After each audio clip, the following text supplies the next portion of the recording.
This morning I'm in New Haven, Connecticut, visiting with Teresa and Miguel Stearns, who is the law librarian at Yale Law School's Lillian Goldman Law Library and a professor of law.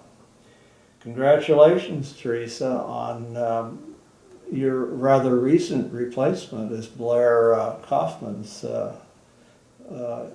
replacement here as head of the library. Blair must be a hard act to follow, but I imagine he has left everything in very good hands. Well, thank you. Yes, big shoes to fill, as the dean has reminded me at least twice. Deans have a nasty habit of doing things like that, I believe. It's all in good fun. Yeah, well, I'm sure. I'm going to see Blair actually later this week, or at least that's the plan, and do one of these conversations on the camera for our history with him as well. So I can get his rebuttal at that time. Okay. I'm sure that will be a great interview. Good. Well, it's sort of our custom to ask about people with whom I'm talking as human beings, as regular real people, not just law library colleagues. Right. Could you tell us a little bit about your life, perhaps not only today, but perhaps even when you were younger? Well, sure. Well, I was born in New Jersey, but my parents returned to St. Louis when I was still an infant, so I grew up in St. Louis through high school. In fact, my parents still live in our childhood home. And from high school, I spent 2 years at George Washington University as an undergraduate, and then I transferred to the University of Wisconsin in Madison, where I finished my undergraduate studies. From there, I immediately went to law school at the University of Richmond, and then started working as a public defender. I was a public defender for about 8 years, maybe a little more than that. I started in Philadelphia in their city office, and then I was a federal defender in both Tucson and then Miami. And then I took some time off before going to library school, and I've been a law librarian now since 2005. Good. And where did you do your library school work? Oh, at the University of Arizona. Well, you really sort of got around, Teresa. I bounced around a bit. Yeah, I guess those winters up in Wisconsin must have chased you back to warm country or something. That's exactly right. After 2 winters in Madison, I decided that I needed to go somewhere warmer for law school, so I went back south to Virginia. I have a story about the University in Madison. I needed to find the law library and the law school, and it was not on my GPS database, which usually saves me. So I stopped, and students were very helpful on campuses, and that's how I found my way to the school finally. Yes, I often say that I loved Madison. I thought it was a wonderful... It's a nice city. Oh, it's a wonderful city. And if the winters weren't so brutal, I probably would have stayed for law school. In fact, Blair Kaufman was the law library director there when I was an undergraduate there. We didn't know each other. We didn't find that out. That's right. That was his third job after his own education. That's right. He started out at the Judicial College in Reno, and then was at Northern Illinois first. Yeah. And Blair and I, coincidentally, also grew up in neighboring towns in St. Louis. Well, no wonder you're a successor. I mean, that's right. Just like I've having been following him keeping it in the family here almost. That's great. So here you are at Yale as director, but before we get to all that, could I ask you if you have any hobbies or special passions or that sort of thing that you occupy time with outside of work? Sure. Well, I discovered the joys of soccer when I was a very young child. I happened to be lucky enough to grow up in a neighborhood where soccer was the sport everyone played. It was a very popular sport, and I was a bit of a tomboy when I was a young girl. So I discovered soccer. I started playing on my first team in 3rd grade, and this was the early 1970s, and soccer wasn't that popular yet, especially for girls. So I was very lucky to be afforded this opportunity. I started playing club soccer all year round in about 6th grade. Played through high school and then earned a soccer scholarship Well, you to were pretty college. serious about it. I was a then. very serious soccer player. Yes, it was. This was around the late 1980s. So Title IX was just really starting to take hold in women's athletics. So soccer has been my passion my entire life. I played through college at both George Washington and Wisconsin. And it was really my saving grace in law school too. I joined the women's club team and played almost every day after classes in law school. It was my outlet, my escape. And then I continued to play after law school when I was a public defender in Philadelphia. I played for the United German-Hungarian Club in suburban Philadelphia. Well, why not? Why not? And I also played in Tucson and Miami. When I moved to Connecticut, I stopped playing and took up officiating. I had started officiating actually in 7th or 8th grade as a way to earn a few dollars as a kid. But I went back to soccer officiating when I moved here about 11 years ago. And I officiated up until just a few years ago when my knees finally said that's enough. And I officiated local high school, I officiated college, and even a few professional women's games in the United States. Sounds like you really have a nice little interest on the side. Right. And there's a fair amount of soccer on television now. There is. Too much to watch it all. Well, you started off after law school, as you mentioned, as a public defender in Philadelphia, and you were there about 8 years. Well, I was in Philadelphia for 4.5 years. Okay. Right. Which was a wonderful experience. I really enjoyed Philadelphia. It was a big office. We were about 180 lawyers, if I remember correctly, in the Philadelphia Public Defender's Office. And it was a really intense office. It was high volume. I was in court almost every day, if not every day, every other day. On the off days, I was visiting clients at the prison or getting cases ready for trial. We had a very short time span to get cases ready for trial, but it was a great introduction to the law and to learning criminal defense. I have really fond memories of my time there. I really admire my colleagues who are still there. It's a really difficult city in which to practice. There's just so much going on, but I really loved it.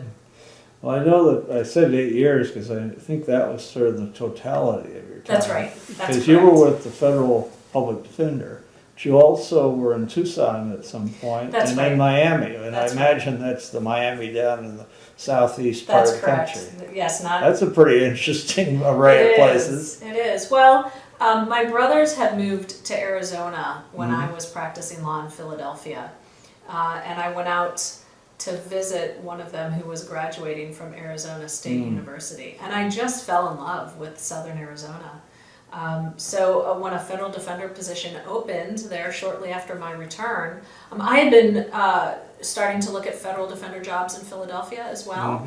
But when the position opened in Arizona, I grabbed it. And 6 months later, I was a federal defender in Tucson. I was part of an initial crop of lawyers where they created the immigration unit. Oh. So all we did, this was around, excuse me, this was around, what year? This would have been around 1998. So the Tucson sector was the busiest sector in the country for illegal immigration and a lot of drug importation as well. So the Defender's Office created this new unit to handle that high volume of cases. And we were 4 or 5 lawyers that started all at the same time, just handling those cases. So in addition to the criminal work, most of our clients had immigration consequences as well. So the immigration consequences were a large part of our practice as well, simply advising clients. So you It was a couldn't, good practice. presumably, bar them from being sent home, but you could at least, or could you? I'm sorry? Could you prevent them from being sent back to Honduras or Mexico or wherever? Unlike a lot of criminal law with immigration, either you have proper paperwork or you don't. Yeah. There are some gray areas called derivative citizenship, but generally it's much more black and white. So no, but what we could do, and what a lot of criminal defense practice is making sure that our clients receive a just punishment for what they've done. Sort of a fair That's fair right. shake in effect. That's right. Yeah. You know, a lot of criminal defense is making sure that our clients are treated fairly and within, and that their constitutional rights are protected. Mhm. So Well, that's great. Now, when you went to Miami, which was, I guess, after That's right. Southern Arizona, Yeah. did you again deal with clients of similar, shall we say, not necessarily the right paperwork? Or? well, yes, a bit less than that. A bit fewer cases that on the immigration realm, and more drug importation Oh. cases through the airport or on boats. As well as higher level criminal activity like tax evasion and such. So it really ran the whole gamut. I remember taking a flight out of Seattle Tacoma Airport someplace, and they had the dog come along and sniff all of us, and I thought, well, we have legal in marijuana in that state, and I thought maybe they're just checking to see if we're taking any of the local legal weed someplace where it's not legal. But I think it was actually any security, safety. That's right. They were looking for That's right. anything that ought not to be on a plane that could be dangerous to That's right. the situation. Yeah. Well, and interestingly, when I was a federal defender in Miami, I was a federal defender in Miami on September 11th, 2001, the day of the terrorist attacks, obviously. And the practice took a very interesting and dark turn after that. We represented many Arab immigrants or Muslim Americans or foreign nationals who had either overstayed their visas or taken flight training schools and taken flight training classes at a lot of Florida schools, as had been alleged by the attackers. So our practice very quickly focused on, in some respects, on clients, including my practice did. Well, there was sort of a Guantanamo opened. reaction to There was. the 9/11, and probably That's a right. slightly overreaction of its own sort. It Right. sounds like you were helping pick up the bits and pieces there to prevent abuse of too much overreaction. If that's Certainly. putting it Diplomatically. diplomatically, Yes. so I won't have Homeland Security hunting me That's down right. after this. That's right. Good. Well, you were with public defenders for around 8 years, I guess, in total. That's at least the notes I saw. That's But about somehow you decided to go back out to Arizona and start library school. I Right. gather that was after you weren't doing that while you were still a public defender, were you? No, I wasn't. In fact, there came a time when I was practicing in Miami that I decided that it was time for me to stop practicing law and figure out what to do next. Okay. And I looked around a bit, and then I decided, well, rather than change careers right at this moment, I decided to fulfill a lifelong dream that I had had, which was to live with my relatives in Spain. My father is a first-generation American. My grandparents immigrated from Spain in the 1930s, right before the Spanish Civil War. They left their families in 2 neighboring villages in Spain, and I had gotten to know them as a child because my grandmother moved back to Spain, moved back to her village when I was a teenager. And I had quite a few friends there, and I just loved the village life in Spain. So that's what I did. I packed up my bags and I moved to Spain for Sort of over a year. Time out. I took a little why time not? out. Sure. I did. I studied Spanish. Uh-huh. I took some higher level Spanish courses in Salamanca, and I lived with my family, my relatives, in our village called Villoria. None of them speak English, so my Spanish got quite good. while I was there. Yeah, that you'd have trouble figuring out what to order in the restaurant. Well, I already had a pretty solid base of Spanish, Yeah. but it got quite good, and it was fun. It was really something that I'd wanted to do my entire life. So I feel really, really fortunate that I had that opportunity to take some time off. I had paid off my student loans. I didn't, have any other commitments here in the United States. So I spent about a year total amongst my relatives, amongst my family, and traveling. I traveled a bit through Europe while I was there as well. But then I ran out of money, so I had to go back. Go back to work. Go back to work. Support yourself, huh? That's right. So I moved back to Tucson because that's where my real core nucleus of friends were at that time, and my siblings were all out on the West Coast as well, in Arizona and California. Yeah. So I moved back to Tucson, and I started practicing law a little bit because I just didn't know what else to do. I was writing appeals for some friends. I dabbled in a civil practice for a while. Nothing was really working for me. And my childhood friend's husband, who was an archivist, now he had said this before, but it registered this time. He said, "Why don't you go to library school? There's one at the University of Arizona." I said, "Well, that's an interesting idea. What's library school?" And he explained it to me. I sought out some law librarians in the area. I met with them. I interviewed them basically, and they all loved their jobs, their careers. I said, "Wow, this really actually sounds like it would be a really neat second career." So that's what I did. I enrolled at the University of Arizona.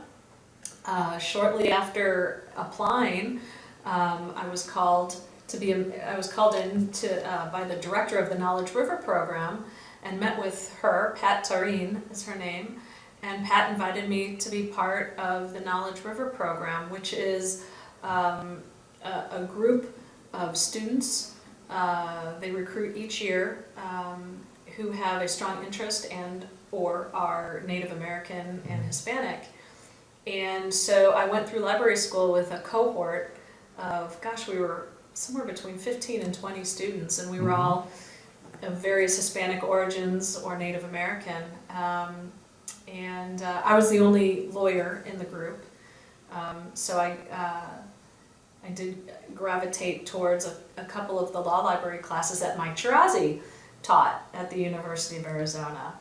And although I wasn't really planning to go into law librarianship, he convinced me to do that. So if there was anybody who had a direct relationship to your decision, Mike would. It was Mike. Yeah. No, my initial thought when I entered, and especially after I met so many of my cohort colleagues, my initial thought was to be like a public school or a public librarian.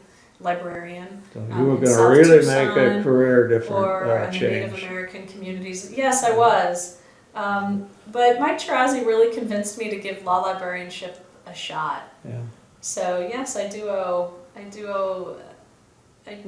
lot. I think Mike, like many of us, do have an appreciation that this is it's an interesting use of our law background and our skills as in the library world. It's That's a nice right. combination. Yes, and I feel so lucky, so fortunate to have had this opportunity. I love being a law librarian. I can't imagine a better second career. Well, many of us, myself included, sort of got into this by working when we were in law school in the library. That's right. In circulation. You Sure. never had any of that kind of experience. I did not. Yeah.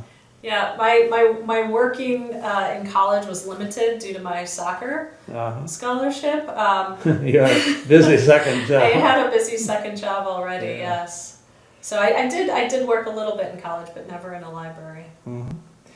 Now you got your library degree, what, about 2005? Well, I came to Yale in August of 2005, Yeah, and that then I I know. had to complete my degree while I was here. I had 3 Okay, courses so you left. actually still had not finished. That's right. Yes. In fact, I had asked Blair if I could start in January of 2006, and he said, "No, we need you now."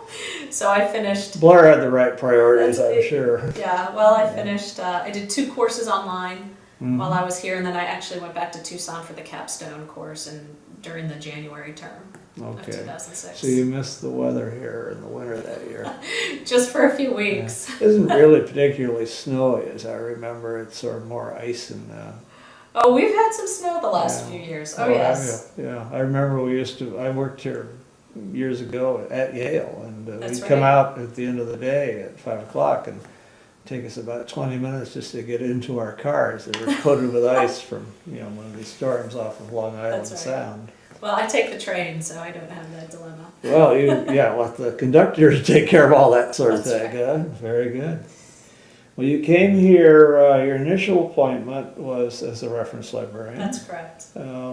Can I ask you a little bit about that work and perhaps some of the other work you've done and as you've sort of progressed up now to the position of law librarian? I think that's Sure. the official title.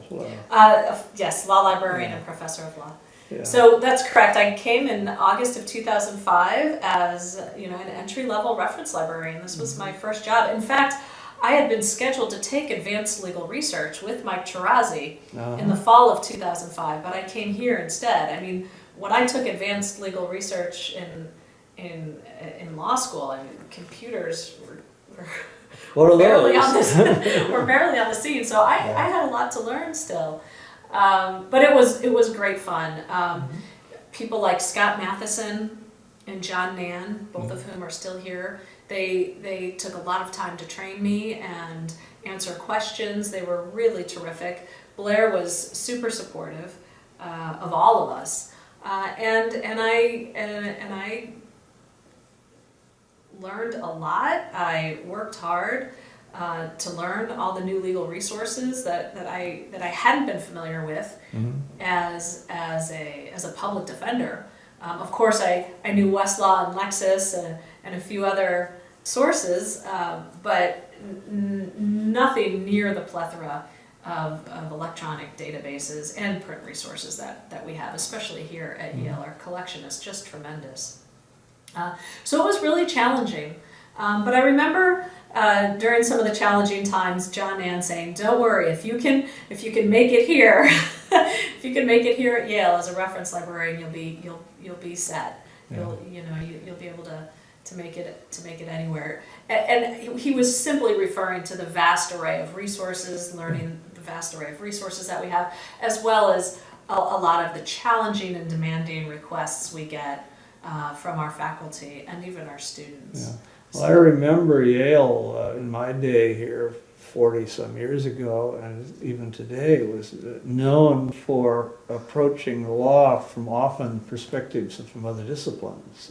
Right. The library collection at that time and probably today heavily reflects that reality. Oh, sure. Well, legal realism. Yeah. The legal realism movement, especially when it really took hold in the 1960s and 70s, really set the stage for the future development. Yeah.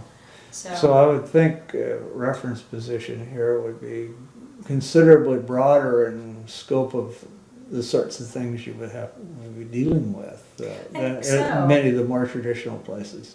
I think so. It's you just never know what's going to come into your inbox or who's going to walk up to the reference desk with any sort of question, legal or non-legal, or the intersection of law and anything. So it makes it really fun. No 2 days are ever alike. No 2 questions have ever been alike. Well, So- keeps you sort of on your toes. It does. And challenged. It Why does. not?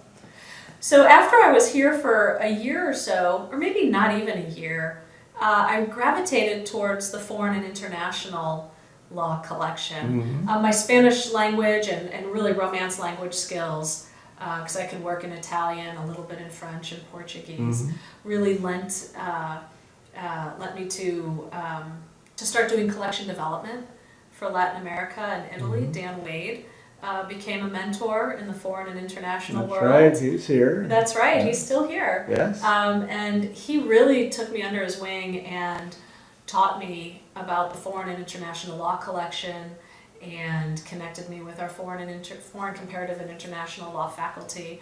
And pretty quickly I moved into the position of foreign and international law reference librarian. So I moved offices and began working very closely with Dan. And I worked in that capacity really until I moved into administration, which was 2010 or 2011. I worked as the reference librarian for foreign and international law. And then Dan decided to enter kind of a slow retirement, so he started cutting back his hours. It's pretty slow. He's Yeah, around, I knew that. He's still here, Yeah. but he's not full time any longer. So when he started to move to phase into retirement, I took over his role as associate director of foreign and international law, and that was really how I moved into administration. So you started gravitating to the dark side. The dark side. Some of us Well, I put didn't it- realize it was so dark at the time. It was actually quite challenging, and a lot of fun. I'm really hopefully being facetious because You are, I was of administrator most of my Of course. career too. Of course. But that's when I started supervising and managing the department, and I became part of Blair's executive committee. And it was also around that time that Bonnie Collier, our longtime associate librarian for administration, retired, and we hired Femi Cadmus. Oh, yes. That's right. Who's As- now out at who's Cornell now and the sends her director. regards, by the way. Cornell, yes. I had one of these chats with her on Oh, the camera terrific. about 2 days ago. Oh, right. Wow, I didn't realize that. Yeah. Well, she became a great mentor and just an exemplary administrator, along with Blair, of course, to me as I entered the higher level administration. So I was the associate director for foreign and international law for a couple of years before Femi left for Cornell. And then when Femi left for Cornell, Blair asked me to fill her spot. So of course I said yes. Big shoes. That's right, more big shoes. Yeah. So that's how I moved into the the associate librarian for administration position. And I think Yale is not like some of the banks that have fancy titles, but you still get the, everybody knows that you're doing the Right. work that somebody might be I think one of our colleagues had a title, Assistant Vice Chancellor. It was at Louisiana, one of the schools. Right. The civil law tradition. Of course. But many, I've watched, and you've probably seen some of it too in your years, inflation of titles. We all used to be law librarians, and then we became directors, and now most of them are some sort of associate deans. And that's fine. I mean, it's, it does reflect what you all do. But here at That's Yale, right. it's more the tradition. They went from librarian, my boss when I was here, Art Charpentier was the librarian. That's right. I was the assistant librarian. Now they've slipped the word law in before librarian. Well, I just did that recently. Oh, you did that? Yes. Yeah, I thought maybe it was to keep you separate from your folks literally across the street at the University Library, the Sterling Memorial Library. Well, they're associate university librarians. Oh, is that how it works? Yeah, they're AU. Well, then what you they call need to be AULs. to be a law librarian Associate law to librarians. keep yourself on the same playing Right. level or something, Well, or whatever. I'm again being facetious. just for clarity's sake, I think. Yeah, Yeah. that's interesting. Well, I know that you don't teach, you probably don't have any time for such lectures as administration at this point, but have you ever actually taught any classes? Oh, yes. In fact, I taught the first semester I was here, I taught in the advanced legal research course. And I like to joke, well, I taught in it before I took it, or I taught it while I was taking it. So that was back in the fall of 2005. And I taught in advanced legal research for several years. I also, every fall, had small groups, which are the first term law students for their legal research courses. And then when I was an foreign and international law librarian, I created a class. I kind of took over Dan's class and developed it into a specialized legal research course for foreign and international law, and I taught that for several years. And then during that time, I also developed an area expertise in Latin America. So I developed a class called Law, Politics, and Society in Latin America. That must have been rather fascinating. That was a really interesting class. It was a seminar type class. I taught it for 3 years. We met at lunchtime once a week for about 2 hours for the whole semester. And that was a wonderful class with somewhere around a dozen students, which is a pretty typical class size here, upper level class size anyway.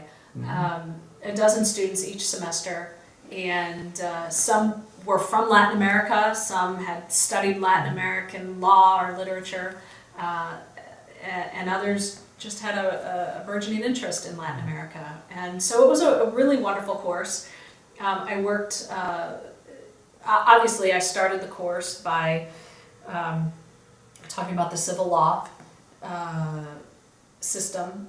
We would visit the rare book room and take a look at the Corpus Juris Civilis, the Siete Partidas, the Recopilación de las Leyes de las Indias, right? The kind of basic treatises that formed the law of the Americas.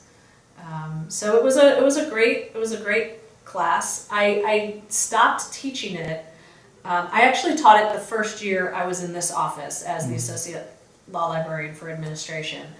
I was still teaching. Well, I was also still supervising the foreign and international law collection as well. But I realized that it was just too much to do all the administrative work and continue teaching a semester-long course. So I did. I haven't taught in a formal classroom setting for a few years now. So we'll see. Maybe I have these fantasies of going back to it one day when things settle in. But for the moment.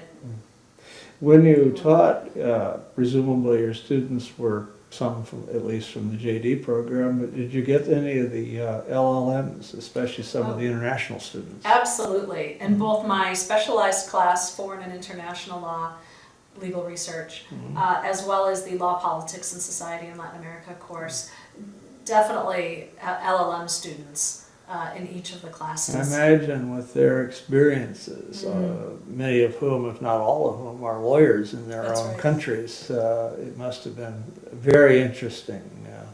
I had many of those type students in a class I taught at American called Admiralty Law, and including at one time a lawyer who was an Admiralty lawyer in this country. And it was fascinating to have some of our discussions and based on his experiences and that of some of the others. Right. It just livened things up nicely. Absolutely. They contributed so much to the education of their fellow students and to my own education. They were terrific to have in class, especially the ones from Latin America who could speak directly to their own country's legal systems. Yeah, that would be a lot of fun too, I would think, to be as a faculty member in there as well as a student. That's right. Yeah. Yes, it was great fun.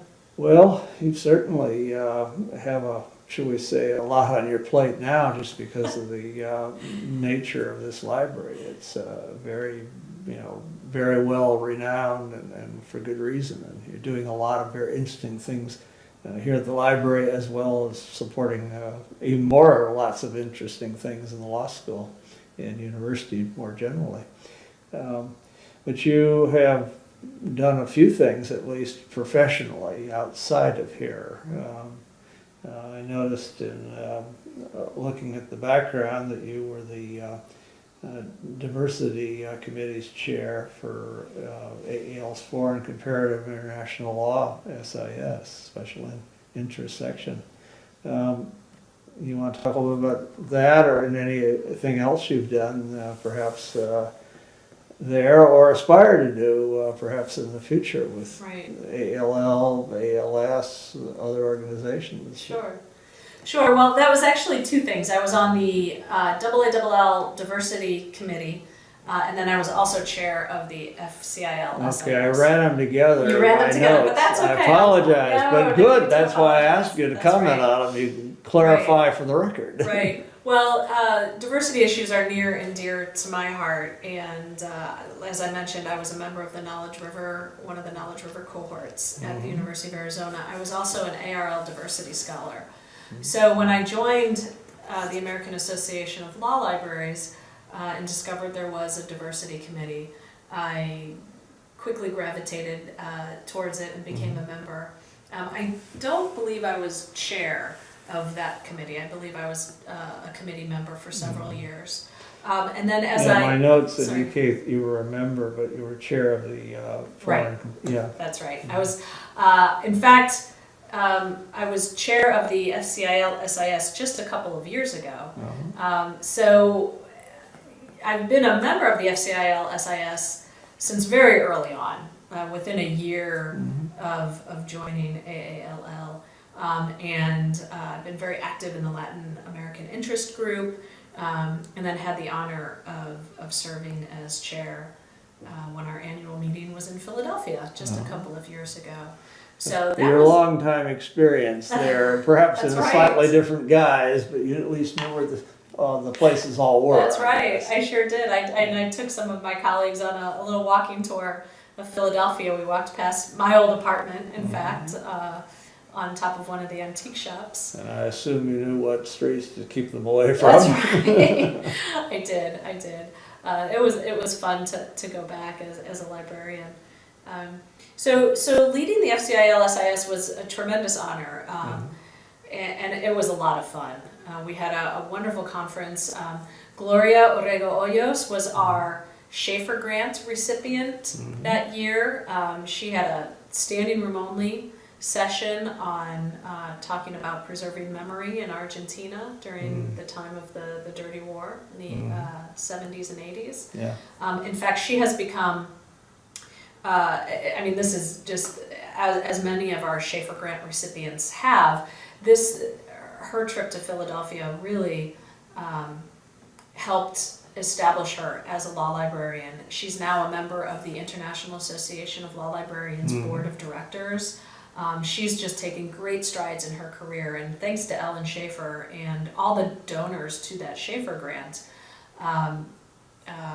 we've been able to invite and help develop some really wonderful foreign law librarians.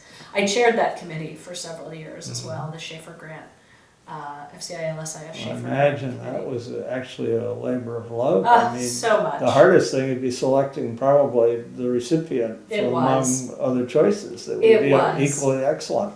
It was so difficult. Yeah. We had 30 to 40 applications every year, and probably at least 15 of them deserved. They were really top-notch librarians who we really wanted to give the opportunity. It was difficult, and it was a really fun opportunity. So I'm still involved in the FCIL-SIS.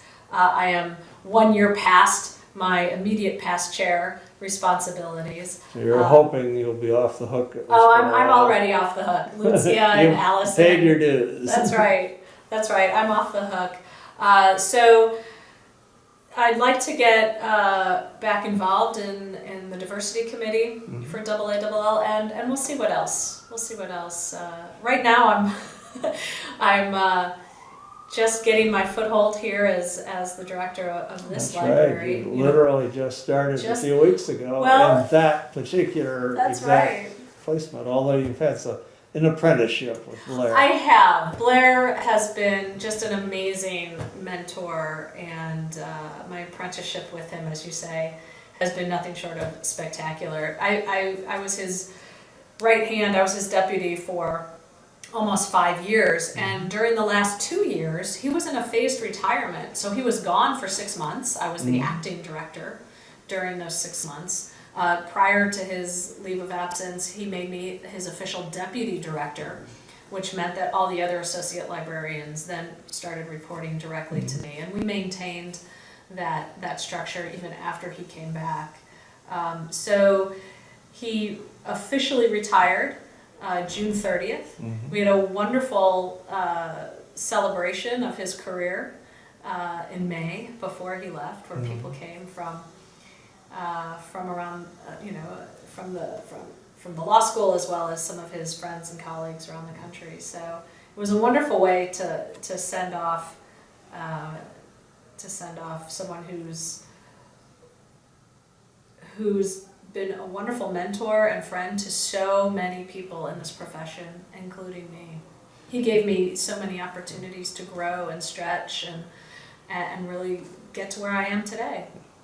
Well, I think I am now already messing with his retirement plans a little, because he's coming back from, he and his wife are up in the Bar Harbor area. That's right. And right now, and he's gonna be back to chat with me later this week. So specifically, wasn't sure that he'd be back in time, but he's going to do it. So maybe to defend his honor on this history, I don't know, but he doesn't have anything to defend. He's one of those good people. He is. Yeah. That's exactly right.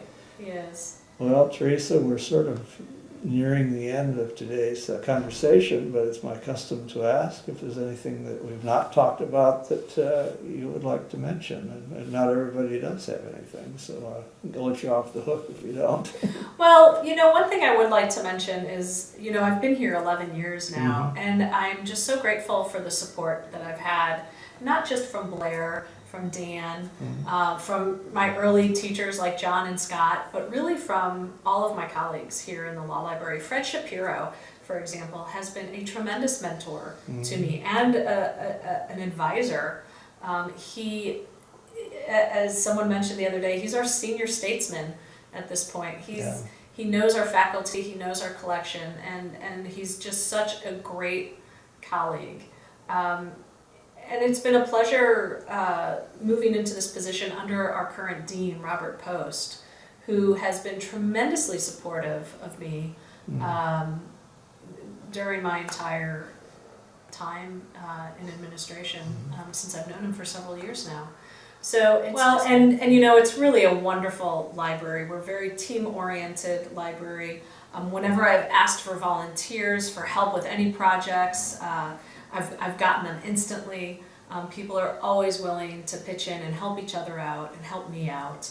My administrative assistants who you met are terrific. They're the glue that holds this place together. And I just feel really lucky to have such a wonderful team around me. And my family has been extremely supportive. I've been working a lot of weekends and a lot of nights, especially the last 3 years. My husband and my wonderful stepchildren have been extremely supportive, as have my parents and my siblings. And I owe my career to a whole lot of people. It's not just a one-person show here.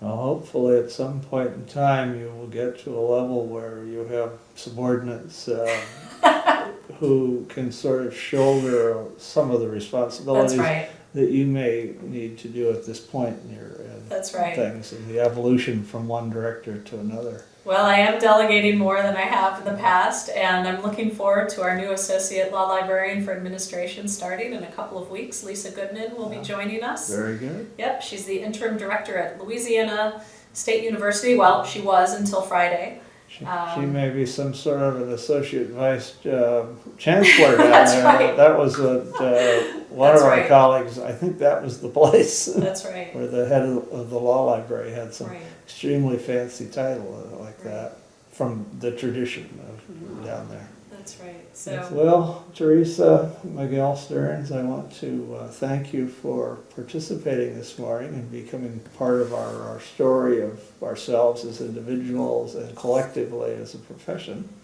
in the oral history. And in thanking you, since I've had the pleasure of actually coming here, I'm thanking you not only on my behalf, but I want to point out also on behalf of Michelle Wu, Frank Hodek, and of course Dick Spinelli, our colleagues with whom I have the honor and pleasure to be able to talk with colleagues before the camera for the history. So I want to thank you on all of our behalfs for this morning's conversation. well, thank you. I appreciate it. It's been fun.